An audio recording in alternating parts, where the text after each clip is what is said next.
আজকে আলোচনার বিষয় হচ্ছে চেঞ্জিং সেন্টেন্স। এখানে কয়টা রুলস দিয়েছি? প্রায় 7 থেকে 8টা রুলস হবে, কিন্তু এখান থেকে 8টা একই রুলসের মধ্যে 6-7টা কিন্তু কী থাকবে, পরীক্ষায় কমন থাকবে। বুঝছো? মিনিমাম 6 থেকে 7টা এই রুলস থেকে পরীক্ষায় কমন আসবে। এগুলো যদি ভালো করে আয়ত্ত। The bee is one of the busiest insects. তাহলে এখানে কী করতে বলা হয়েছে? ইন্টারোগেটিভ। ইন্টারোগেটিভ করার নিয়মটা কি? এখানে যদি অক্সিলিয়ারি ভার্ব থাকে সেটা কোথায় চলে আসবে? সেন্টেন্সের শুরুতে। কোথায় চলে আসবে? সেন্টেন্সের শুরুতে। এই ভার্বটা কোথায় চলে আসবে? সেন্টেন্সের শুরুতে। তাহলে কি হবে? ইজ থাকলে ইজ অন, মানে নেগেটিভ করে ফেলতে হবে। সেন্টেন্সটা কি করতে হবে? নেগেটিভ করে ফেলতে হবে। ঠিক আছে? তাহলে ইজ অন, তাহলে কি হবে? তারপর বাকিগুলো দেখে দেখে লিখে দাও। The be one of the busiest, ঠিক আছে, বিজিয়েস্ট ইনসেক্টস। শেষে কি হবে? প্রশ্নবোধক চিহ্ন। ঠিক আছে কিনা? বোঝা গেছে? যদি কোনো অ্যাসার্টিভ সেন্টেন্সকে ইন্টারোগেটিভ করতে বলে, সেখানে যদি কোনো অক্সিলিয়ারি ভার্ব থাকে, তাহলে ভার্বটা কোথায় চলে আসবে? সেন্টেন্সের শুরুতে। কোথায় চলে আসবে? সেন্টেন্সের শুরুতে।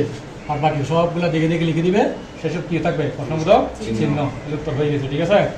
এরপরে কি হবে? ইট লিভস টুগেদার। ইট লিভস টুগেদার কি করতে বলা হয়েছে?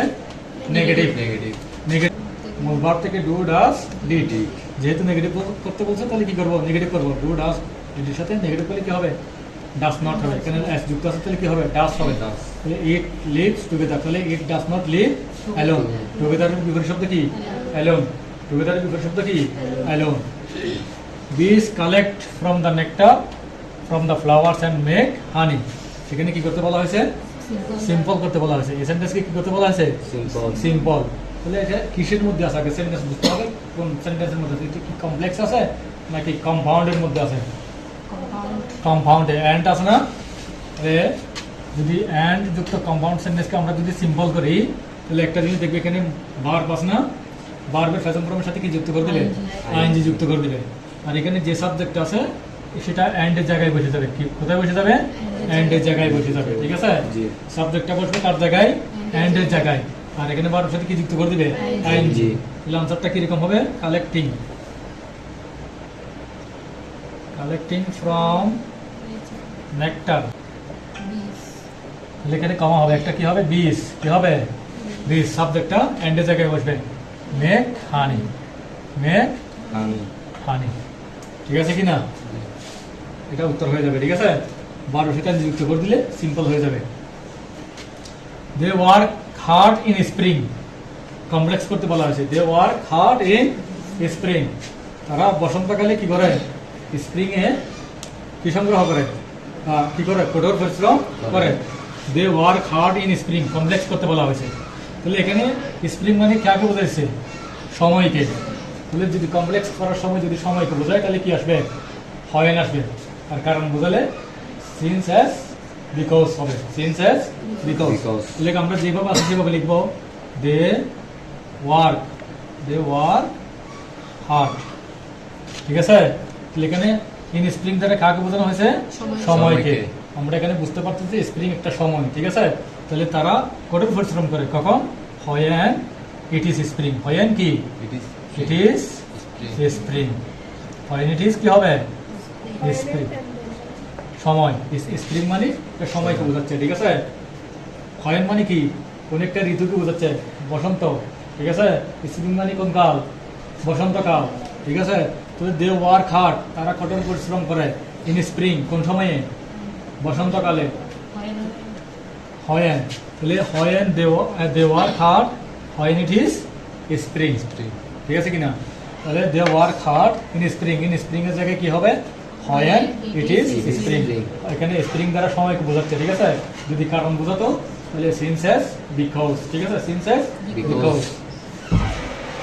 We must work hard so that we can earn money. কি করতে বলা হয়েছে?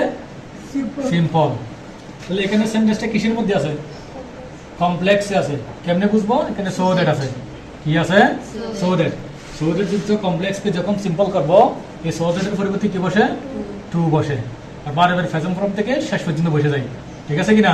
এখানে সো দ্যাট থেকে উই ক্যান পর্যন্ত এটার জন্য কি বসবে, টু বসবে শুধু, ঠিক আছে। তাহলে আমরা সেন্টেন্সটাকে লিখবো we must work, we must work hard. তারপর কি লিখবো, we so that we can এর পরিবর্তে কি লিখবো, টু লিখবো, টু আর্ন মানি, কি লিখবো, to earn money, to earn money, to earn money. Simple হয়ে গেছে, ঠিক আছে। সো দ্যাট এর পরিবর্তে কি লিখবো, টু লিখবো, সো দ্যাট উঠে যাবে, সাবজেক্ট উঠে যাবে, ভার্ব উঠে যাবে, মডেল ভার্ব উঠে যাবে, ঠিক আছে কিনা।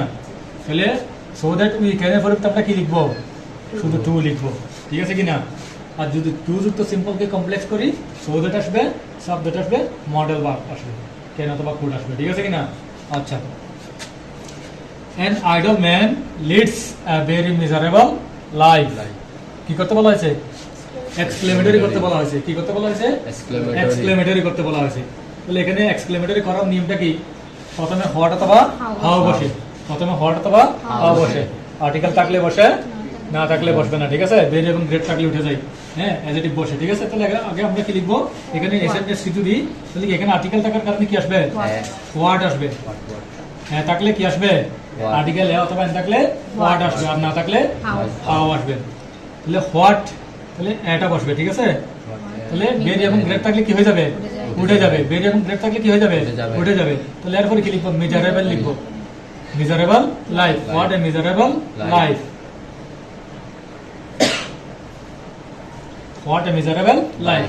এরপর কি লিখবো, সাবজেক্ট, সাবজেক্ট কি, an idle man, an idle man। তারপর কি লিখবো, ভার্ব, কি লিখবো, ভার্ব, শেষে নোট অফ এক্সক্লেমেশন। তাহলে অ্যাসার্টিভ সেন্টেন্সকে এক্সক্লেমেটরি করার সময় হোয়াট অথবা হাউ বসে, আর্টিকেল থাকলে বসে, ভেরি এবং গ্রেট উঠে যায়, ঠিক আছে। এবং ভেরি এবং গ্রেটের পরে যে অ্যাডজেক্টিভ বা অ্যাডভার্বটা থাকে সেটা বসবে, তারপর সাবজেক্ট বসবে, দি আইডল ম্যান, আর হচ্ছে ভার্ব লিডস, ঠিক আছে। তাহলে an idle man leads a very miserable life, এটাকে এক্সক্লেমেটরি করলে কি হবে, what a miserable life an idle man leads, শেষে নোট অফ এক্সক্লেমেশন।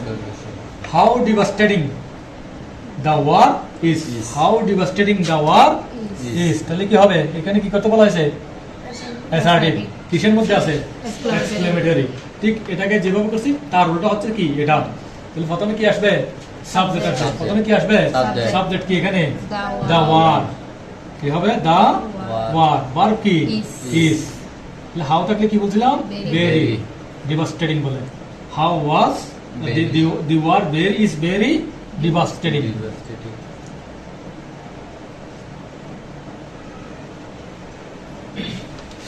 ঠিক আছে, the war is very devastating।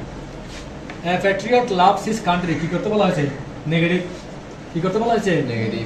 a patriot loves his country, কি করতে বলা হয়েছে, নেগেটিভ। তাহলে আমরা এটাকে নেগেটিভ করলে কিভাবে করব, এখানে নেগেটিভ কোন অক্সিলারি ভার্ব আছে না, নাই, কোন অক্সিলারি ভার্ব আছে নাই। তাহলে মূল ভার্ব থেকে ডু, ডাস, ডিড, তাহলে ভার্বের সাথে এস থাকলে কি বের হবে, ডাস, কি বের হবে, তো ডাস কে নেগেটিভ করলে কি হবে, ডাস নট, কি হবে, ডাস নট। তাহলে a patriot does not, a patriot কি হবে, does not।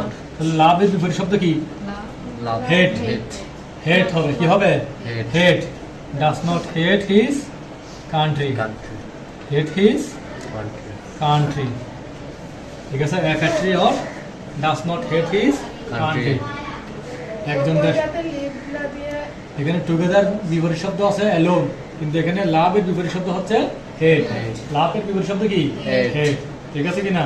তাহলে আমরা কি লিখবো, a patriot does not hate his country, কিন্তু লাভের বিপরীত শব্দ হচ্ছে হেট, ক্লিয়ার কিনা।